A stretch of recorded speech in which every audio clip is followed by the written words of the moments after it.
Basil the Brain encounters lots of different things during each day. However, he's built to forget most of it. After all, he doesn't need to remember every moment of brushing his teeth for the last 20 years.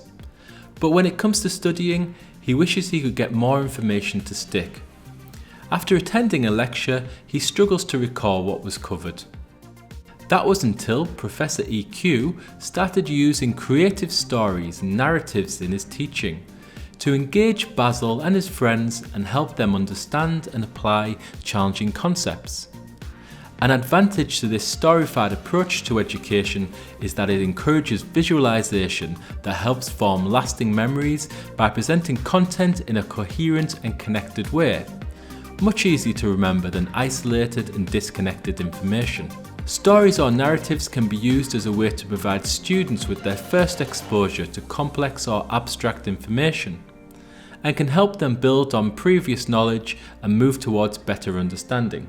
Storytelling is a human art form, and health professions education is not outside the world of human experience or the art of storytelling.